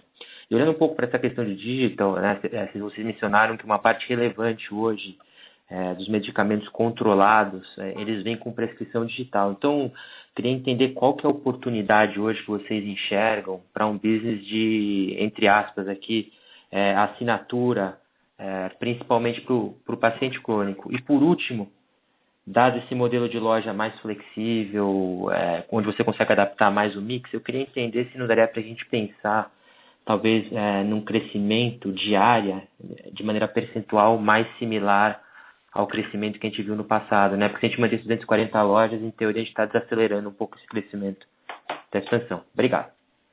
É um livro aqui, Joseph. Vamos lá, vou tentar ajudar. O Eugênio me ajuda aqui. Pode ser para ti. Eu acho, vamos lá, de novo, a empresa está se modernizando, está mudando. A empresa é muito boa em mudanças, né? Mais do que olhar a TIR da loja, que nós continuamos olhando, nós vamos ter que olhar a TIR do cliente. Joseph, os modelos de vocês vão ter que mudar e olhar para cliente. De novo, a abertura da loja, a gente tem a ver trazer cliente, né? Se a loja dá 20, 25% de TIR, dá, não tenha dúvida, nem dado, mas quantos clientes novos ela traz para a gente? Qual a importância de eu ter essa loja vender? Lembra que eu falei agora há pouco, 80% da entrega desse digital, seja que a entrega da vizinhança, compra e retire, micropolo, é feito pela loja. Então, o cliente tem aquela sede perto dele lá. Então, a TIR da loja com o digital, na minha visão, tende a aumentar. Ela vai aumentar o tamanho de abrangência no total. E vai ajudar a gente até aonde que a expansão tem que entrar, né? Onde é que nós temos que abrir outros mercados. Nós temos que olhar cada vez mais para um mercado que a gente tem poucos clientes naquele mercado, que a gente não consegue atingir muitos clientes. É lá que nós temos que abrir loja e é assim que a gente já pensa há um bom tempo, tá? Então, ela vem junto com o que a gente faz no digital, tá? Como é que eu vou falar um pouco da prescrição digital? Hoje, 10% do medicamento controlado na loja veio por prescrição digital, tá? Isso é novo, isso vem com muita força ainda. Isso pode trazer um outro tipo de relacionamento do cliente, não só com a gente, mas também com o médico dele, né? E com certeza pode abrir outros tipos de negócio. Você deu uma ideia aí, a assinatura, a gente já estamos com um piloto de assinatura aqui, vai fazer um ano e meio, acho que temos 1.600 assinaturas andando, normal, tá? No dia a dia, e estamos testando isso para cada vez ver. Tem um time ágil que cuida só disso, que é para ver como esse cliente pode, na recorrência do cliente. Então, toda essa digitalização do cliente vai trazer oportunidade de novos negócios para a gente, tá? Tenho certeza nisso. E abrir mais que 240 lojas por ano, então, eu tenho um número que para mim, que me persegue, que o pessoal fala que eu sou um senhor pragmático, duro, é difícil de me emocionar, mas eu me emocionei muito no momento que a gente foi abrir a loja de Iguatemi, né? Entre a loja que a gente abriu em Rosarinho, em Recife, em maio de 14, e a loja de Iguatemi que a gente abriu em outubro de 2019, a gente abriu 1.000 lojas. Para abrir essas 1.000 lojas foram 2.000 dias. A gente abriu uma loja a cada 2 dias, né? Dá para abrir um pouco mais? Eu acho que até dá, Joseph. A gente pode até chegar em 260, 280, 300 em algum momento, mas nós já temos um volume de abertura com qualidade, eu acho que o único no mundo, né? Acho que é difícil achar um varejista que consegue abrir na loja que nem a gente. Então, vamos para 280, não sei, estou olhando para o Raduan aqui, será que dá para fazer 280? Não sei, é difícil, José. Agora, 240 a gente garante que temos qualidade e vamos continuar abrindo com força. Agora, você tem razão, em algum momento nós temos que abrir um pouco mais de loja em detrimento do estoque de lojas atuais, né? Acho que eu cobri tudo aqui, Eugênio. Quer? Só completando um pouco, você fala, para mim, a loja e o digital são dois lados da mesma moeda. Acho que a gente não tem que olhar o digital como um negócio separado e achar, bom, agora eu tenho digital, eu não preciso de loja. Posso falar uma coisa? Digital sem loja não funciona. Digital sem loja não funciona. Atender uma região sem presença geográfica não é difícil. A Onofre tinha um mini CD lá na Zona Leste que ela atendia a São Paulo inteira. Mas o gargalo não é esse. O gargalo é que para você ser competitivo, você tem que ter a loja, porque a loja é quem traz o cliente. Nós estamos vendo agora que a Onofre, sem loja, devagarzinho ela vai cair. Assim como todos os pure plays que tentaram passar por esse setor não deram certo. Então, esse setor é um setor que o pure play não voa. Não voa no Brasil, não voa em nenhum outro lugar do mundo. Então, ele voa o conjunto da obra. Ele voa a loja existindo, a loja entregando, a loja fazendo o customer acquisition desse cliente, entendeu? E o cliente, e a gente tem que ser agnóstico com o canal. Nós damos canais, o cliente escolhe. E o mesmo cliente, tem hora que ele vai na loja fazer uma compra igualzinha a que o avô dele fazia em 1930, tem hora que ele vai pedir para receber em casa, tem hora que ele vai buscar na loja, como compra e retire. Então, nós temos que dar todas essas modalidades. Mas a loja não é ela não é um complemento do digital, como a gente vê em outros canais aqui, marketplace, etc. Não, o digital que é um complemento da loja. Perfeito, muito claro. Obrigado, gente. Valeu, John. Nossa próxima pergunta é de Vitor Saragiotto, do Credit Suisse. Por favor, Vitor, pode prosseguir. Bom dia a todos. Eu queria voltar um pouquinho nesse tema da expansão, né? Um dos colegas colocou bem que a gente tem vários regionais tentando fazer IPO, follow-on, enfim. E acho que o Eugênio colocou também muito bem de que essa expansão não parece ser tão focada em São Paulo, né? A Raia conseguiu vamos dizer assim, um achievement muito grande em ter marca, faturamento de loja parecida, margem parecida no país inteiro. Mas eu fico me questionando se, dado que esses regionais estão fazendo nessas ofertas, eventualmente capitalizando e tendo um pouco mais poder de fogo, se essa dinâmica não poderia mudar nessas regiões que a gente está vendo esses players um pouco mais capitalizados. Tá? Ainda nessa pergunta, se o que eu falei fizer sentido, a minha dúvida é se faria sentido a empresa, então, pensar em investimentos no super popular, no popular, em São Paulo, que, enfim, a empresa tem dominância, eventualmente a aumentar o adensamento, eventualmente poderia fazer um pouco mais sentido também nessas classes um pouco mais baixas. Depois eu sigo, acho, com as outras perguntas. Vitor, obrigado pelas perguntas. Eu acho que para mim o ponto principal é o seguinte, como eu falei, se você olhar o que aconteceu ano passado, o que está acontecendo esse ano, nós abrimos mais que a soma de todos os players da Abrafarma. E, honestamente, isso não é normal. Isso está acontecendo por quê? Porque teve muito crescimento anterior, muito crescimento que não entregou, as pessoas, alta barreira de entrada, e aí a hora que o crescimento não entrega, sai a margem da empresa, aperta a alavancagem da empresa, e aí começam a parar de fechar, começam a parar de abrir e começam a fechar a loja. Então, esse ciclo de agora, ele não é o ciclo normal. Ele é simplesmente uma limpeza daquele ciclo de 2 anos atrás, que também não era um ciclo normal, era um ciclo completamente exagerado, que qualquer um acha que abre um monte de loja aqui em São Paulo e que vai fazer negócio, e não vai.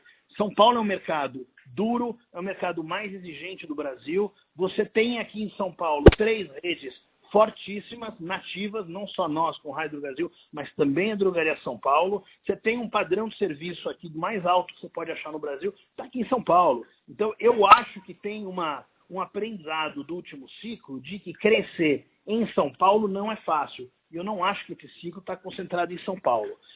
Agora, mesmo que não seja em São Paulo, como eu falei, quem crescer em casa, onde tem marca, onde conhece o mercado, tende a crescer bem, desde que não exagerar a dose. Se exagerar na dose, vai canibalizar. Só não vai perceber canibalização se não souber medir a canibalização. E a partir do momento que São Paulo está saneado e que a gente tem uma vida normal aqui em São Paulo, nós, DPSP, outros players aqui do interior, etc., são as empresas que têm realmente marca em São Paulo e tudo mais, nós vamos estar no Brasil inteiro e nós vamos fazer tudo que for preciso para a gente vencer.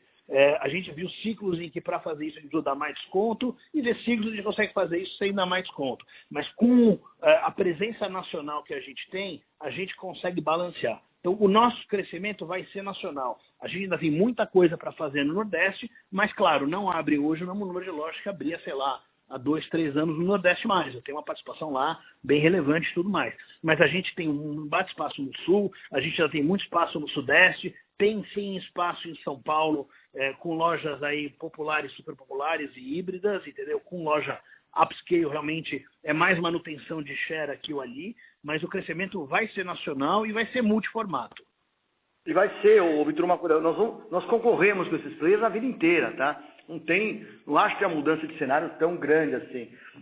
Você pegar o Sul, tem um terceiro player no Sul, que hoje é o maior player do Sul, que cresce, que é uma loucura, e vai bem até, não vai mal não, ele vai andando, está chegando até no Paraná. Então, você tem que olhar, o mesmo Nordeste, viu? Tem agora uma empresa que vai entrar mais capitalizada no Nordeste, ele é bom, ele tem bons negócios no interior do Nordeste, concorre com a gente há muito tempo também.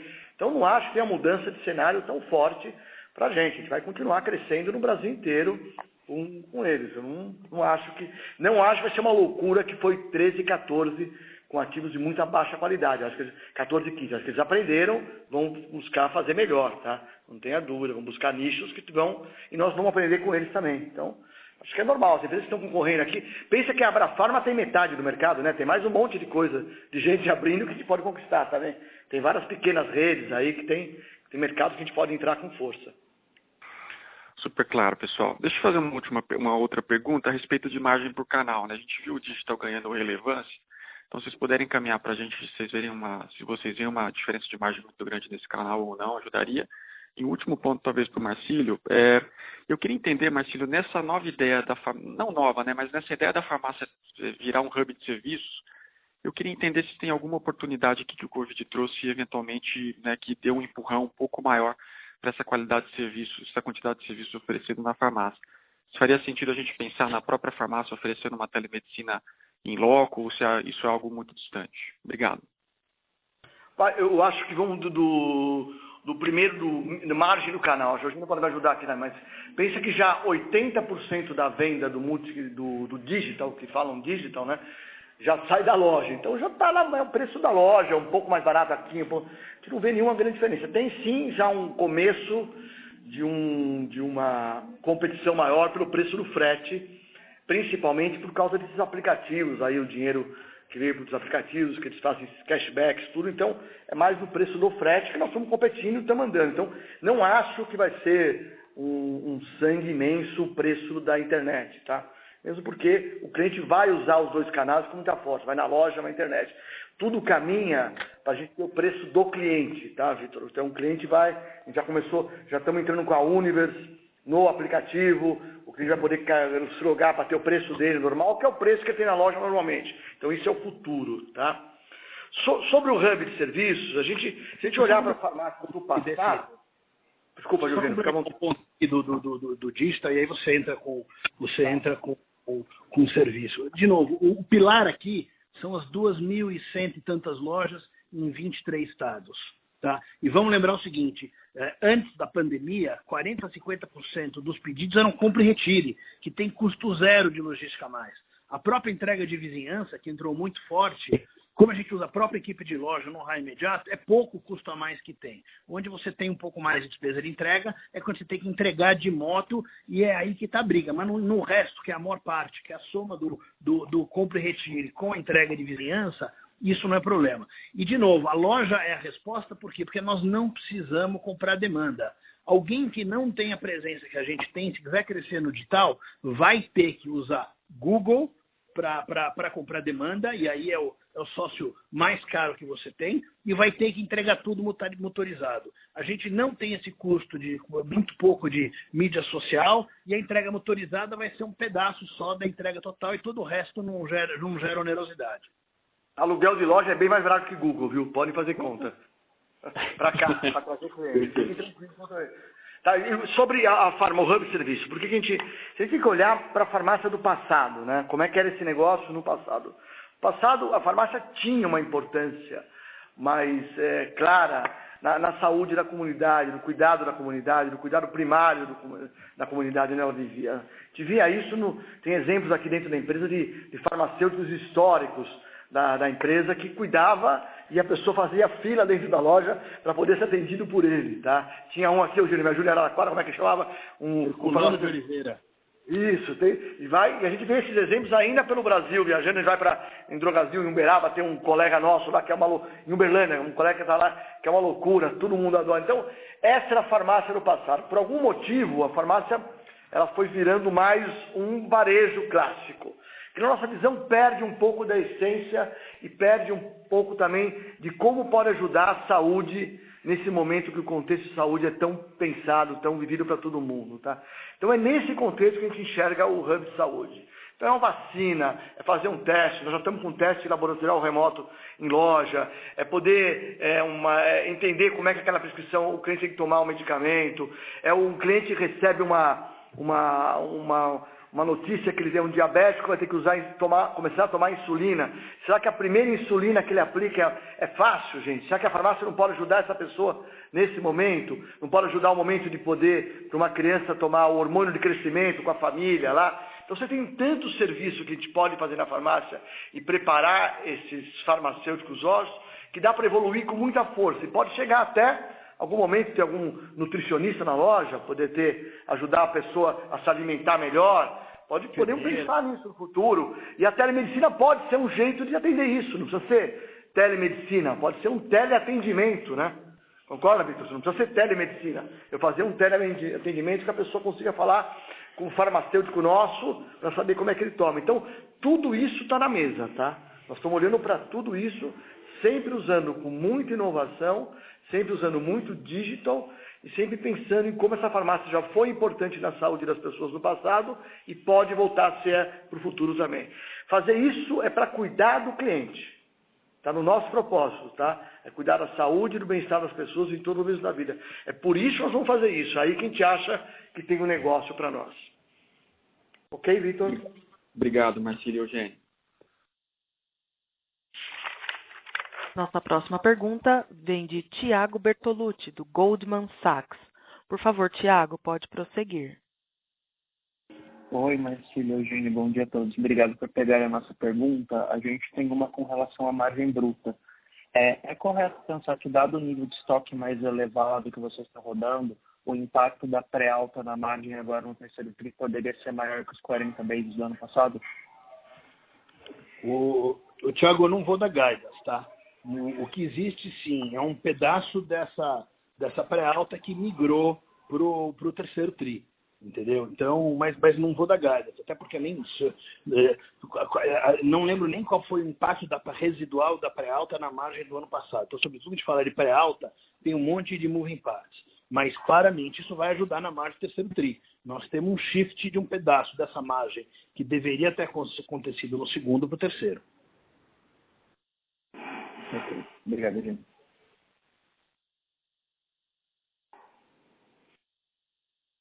Nossa próxima pergunta é de Gustavo Tizeu, do Bradesco. Por favor, Gustavo, pode prosseguir.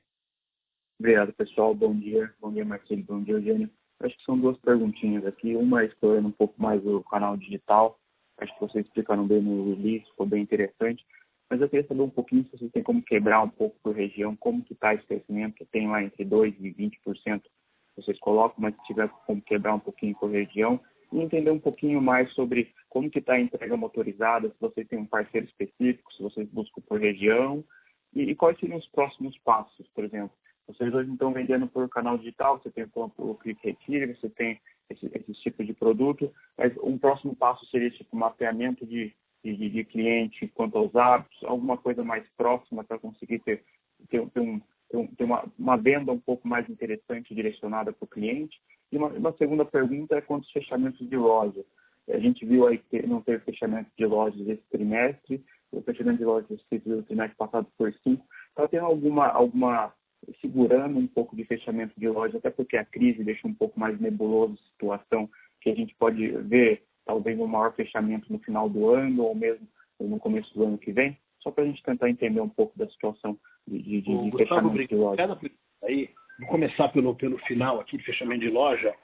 A gente não fechou nenhuma loja no TRI, porque a gente priorizou fechamento. Nós estamos aqui numa operação de guerra para atender o cliente, manter as lojas normais. Então, realmente, não foi foco fechar loja. Fechar loja é algo absolutamente normal. Nós temos 2.100 lojas, as cidades mudam, tem pontos que ficam obsoletos. Uma expansão de 240 lojas, com certeza tem erro todo ano, e se não tiver, porque a gente não está abrindo o suficiente, o erro é parte da conta. Então, assim, tem momentos que é um pouco mais, momentos que é um pouco menos. A gente nunca nem deixa de fechar o que precisa e nem força a mão para fechar o que não precisa. A gente olha isso regularmente, avalia o que tem que ser fechado e fecha o que tem que ser fechado. Natural, é óbvio que ao longo do ano deve ter mais fechamento, sim. Agora, não necessariamente é mais ou menos, aí nós vamos vendo realmente momento a momento. A gente não abre sobre o digital que mercado é que mercado. Isso é um dado bem estratégico. Mas é óbvio que você pensar que a gente tinha um serviço que até pouco tempo atrás só existia, sei lá, São Paulo, Rio, BH, Curitiba. Quando você sai desses mercados, acho que Porto Alegre talvez já tivesse, quando você sai desses mercados, o serviço acabou de ser lançado, o polo acabou de ser aberto, o cliente não está nem sabendo ainda direito do serviço, tá? Então, você tem vários lugares, você tem 2, 3 de penetração, mas são lugares que a gente acabou de chegar ao serviço, entendeu? E a gente agora vai dar muito mais ênfase, vai promover, e isso vai subir.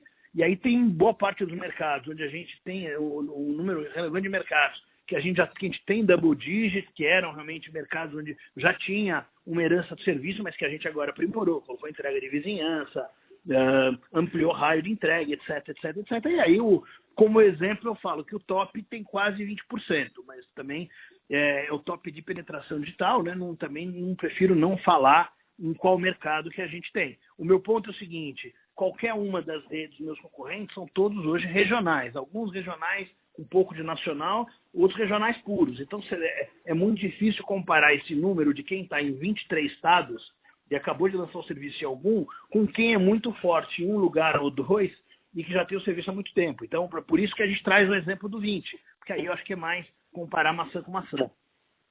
Eu acho que, só para do que você falou do Gustavo, não é que nós vamos pôr, aonde a gente tem share alto, toda cidade que a gente tem share alto, a gente tem que ter uma operação de digital forte. Onde tem 40, 30 lojas, 20 lojas, tem que ter uma operação digital forte. São cidades grandes. Então a gente não tinha isso no Brasil inteiro e começamos a montar agora. Eu falei agora há pouco, nós vamos ter mais ou menos uns 600 micropolos. Pode ser que em algum momento a gente tenha uns 600 micropolos espalhados pelo país todo. Tá? Quem são os fornecedores de logística para a gente? A gente tem 1 ou 2 fornecedores maiores, mas também estamos começando a cadastrar fornecedores locais. O valor maior aqui não está nem no last mile, mas na tecnologia que você usa para poder monitorar esse fornecedor. É isso que nós estamos investindo agora para poder ter a melhor tecnologia possível e poder usar. O país tem 4 milhões de motoboys, né? Então, poder usar isso a nosso favor, poder entregar, é muito bom. E sim, estamos entendendo a jornada desse consumidor, tá? O aplicativo não é um aplicativo transacional, normal. Não é isso. Se você entrar, você vai ver. A gente já coloca uma oferta exclusiva para você maior. A gente já começa a falar do Saúde em Dia lá dentro. A gente logo, nós já estamos... Quando a gente fez os 200 mil testes Covid, a gente fez o cliente cadastrar o teste e poder agendar o teste na loja. Então você tem o uso do digital, é pegar o cliente em outra jornada. Não só no medicamento. Nós temos um gol para que isso tudo aconteça. Nossos times ágeis estão trabalhando para poder oferecer isso para o cliente melhor. Isso é uma transformação contínua, que começou agora com muita força e de hoje a um ano nós vamos estar completamente diferente. A gente quer que esse aplicativo da farmácia fique na ponta de gôndola do celular do cliente, tá bom? Na home do celular do cliente, no melhor lugar do celular do cliente. É para isso que nós estamos trabalhando. Por isso que olhar a jornada de como o cliente usa o aplicativo tem um valor imenso. O número de downloads que estão fazendo por dia é muito alto. Tá? A gente acompanhando os concorrentes, nós temos um volume muito mais alto dos concorrentes. A gente sabe o que nós estamos fazendo, a gente quer realmente ter um cliente que se relacione com a gente via digital. E que use o digital para melhorar a vida dele. Ok? Não, perfeito, pessoal. Ficou muito claro. Obrigado pela Obrigado. Obrigada. Encerramos nesse momento a sessão de perguntas e respostas. Gostaria de retornar a palavra aos executivos da Raia Drogasil para suas considerações finais. Por favor, senhores, podem prosseguir. Bom, pessoal, primeiro, obrigado aí a todos pela presença aí no call, né, fazer um pouco no resumo do que a gente falou aqui, né? Esse é um TRI realmente desafiador, com o Covid, a demanda caiu tanto na rua, mas ela desabou no shopping, que permaneceu fechado um bom tempo, quando abriu com horário curto e com tráfego completamente esvaziado. E num business de custo fixo como é o nosso, quando a venda sobe além da inflação, a gente vê a alavancagem operacional na veia. Mas quando ela vem abaixo da inflação, e aqui vem muito abaixo, né? Loja madura caindo 7%, a gente realmente tem uma perda de margem super importante, tá certo? Veio junto com essa perda de alavancagem operacional a questão da margem bruta, a parte daqui foi adiada realmente um pedaço dessa margem para o terceiro TRI, então fica uma conta a dever aí um pouco no segundo TRI, e tudo isso levou a uma pressão de EBITDA e de caixa que é altamente pontual. Então, tudo que nós estamos vendo aqui é 100% pontual. Eu brinco que isso aqui é quase jogo amistoso, entendeu? Porque esse jogo não vai acontecer de novo e o impacto que ele deixa é quase nenhum. O capital de giro, que é o que pegou no caixa, vai voltar. Então, você fala, quanto que eu perdi de geração de caixa ex-capital de giro? É pouco. Então, não é isso que muda a situação de alavancagem da empresa. O que sim é relevante olhar aqui, em primeiro lugar, é a tendência. Então, quando a gente vai para julho, a gente já vê loja madura all-in crescendo 1%, com uma inflação que acho que é de 2,5%, uma coisa assim, 2,8%. Então, nós já estamos perto da inflação. Isso só já garante um patamar muito melhor de resultado do que o que a gente vê agora. E se a gente tirar o shopping, as lojas de rua já estão em 5,8%. E é claro que tem já. Nós estamos num momento em que o digital aparece forte. Porque no segundo TRI o digital salta forte, mas ele ocupa o vazio deixado pela venda física, né? Aqui não, você começa a ter a volta da venda física e a permanência de um digital numa taxa boa. Então ele vira realmente aquela tese que a gente sempre teve de que com digital nós vamos gerar alavancagem operacional. Isso aqui tem um presságio disso. Esse é o número estrutural, esse é o número que importa do trimestre, porque no mais, o trimestre foi um jogo amistoso, tá? Quando a gente também, eu acho que outra coisa é que estrategicamente a gente sai muito forte da crise, tá? Então, quando você fala, por exemplo, nós saímos com dívida totalmente controlada mesmo no pico, é uma dívida que vai cair rápido. Esse comp que eu falei agora é um comp estrutural que a gente, em alguma escala, carrega para frente. A nossa expansão, ela segue inalterada. A gente é o único player, provavelmente, que vai abrir o número normal de lojas. Então, a gente dá um salto esse ano, acho que em relação ao resto do mercado grande, temos de share, número de lojas, com essas 240 lojas. E importante lembrar, né, gente, nós temos uma média de venda por loja madura, fora do Covid, de R$840 mil praticamente, tá? E a nossa expansão, a gente quer sempre manter venda por loja alta. Não quer dizer que eu não abro uma loja para vender 700, mas a gente não vai jogar para derrubar a média da empresa para 500 pau. Entendeu? Então, essa é uma diferença. A gente cresce, mas agrega muita loja, essa loja traz receita nova e a venda por loja madura permanece forte, que é o que garante o tipo de margem EBITDA que a gente tem. E não se engane, ninguém vai ter margem EBITDA acima de 7% se não tiver venda por loja pelo menos acima de 700. E ter venda por loja acima de 700 quer dizer que você não só tem que aumentar venda para quem não tem, mas a expansão não pode canibalizar, porque se canibalizar, derruba isso. Então, essa questão de conseguir crescer e manter um patamar de venda desse patamar, isso é uma coisa, se a gente olhar aí historicamente, ninguém mais conseguiu fazer, muito pelo contrário. Quem cresceu rápido acabou tendo que corrigir e saiu enfraquecido. E a gente sai aqui fortalecido. E a gente também, na crise, conseguiu acelerar realmente essa ressignificação da farmácia, que nós estamos chamando aí de nova farmácia, que é ter uma farmácia que combina uma experiência totalmente digital, tanto dentro da loja, como exemplo do cupom digital, por exemplo, facilitação de toda a navegação de venda, etc. Daqui a pouco, pagamento dentro da loja digital, mas também fora da loja, tá? Então, isso é uma coisa que a gente realmente tá, e acho que a aceleração digital é notória. Pode até ser que por causa do Covid a gente esteja num pico que mais gente do que o normal está pedindo para receber em casa ou usando meios eletrônicos, mas mesmo que o Covid passe, que isso caia um pouco, não vai voltar para onde estava e vai ter uma inércia de crescimento muito mais rápido. Então, se esse número é um pico, ele baixa, mas daqui pouco tempo a gente volta para ele e a gente vai além dele. E a gente está subindo muito a barra da execução num nível que eu acho que pouca gente vai ser capaz de acompanhar. E o outro aspecto é de ter na loja realmente não só um varejo que vende produtos, etc., mas alguém realmente que o cliente vê como que está ajudando ele a cuidar da saúde dele. Então, nós já estamos fazendo piloto com telemedicina, a gente lançou o Saúde em Dia, que é a nossa solução digital, temos parceria com o Doutor Consulta e com a Conexa. É óbvio que isso aqui vai para a loja. Em que formato, acho que nós vamos ver. Pode ser que seja 100% digital, pode ser que você possa ter alguém em loja, não sei. Mas não tenho dúvida que telemedicina faz parte do futuro da farmácia. Isso não precisa de grande área física para fazer, mas o mais importante nós temos. São 2.000 localidades para quem for presencial e 40 milhões de clientes cadastrados. E temos um app que já tem milhões de usuários que também vão poder usar esse tipo de serviço mais e mais. A própria testagem de Covid é um bom exemplo. Se a gente olhar o número de testes que a gente fez em julho, a gente fez 150 mil testes de Covid em julho. Um dos maiores laboratórios do país fez 200 mil testes no total com PCR. A gente não tem PCR. A gente deve ser o primeiro ou segundo maior testador sorológico do Brasil já. Não estou falando de farmácia.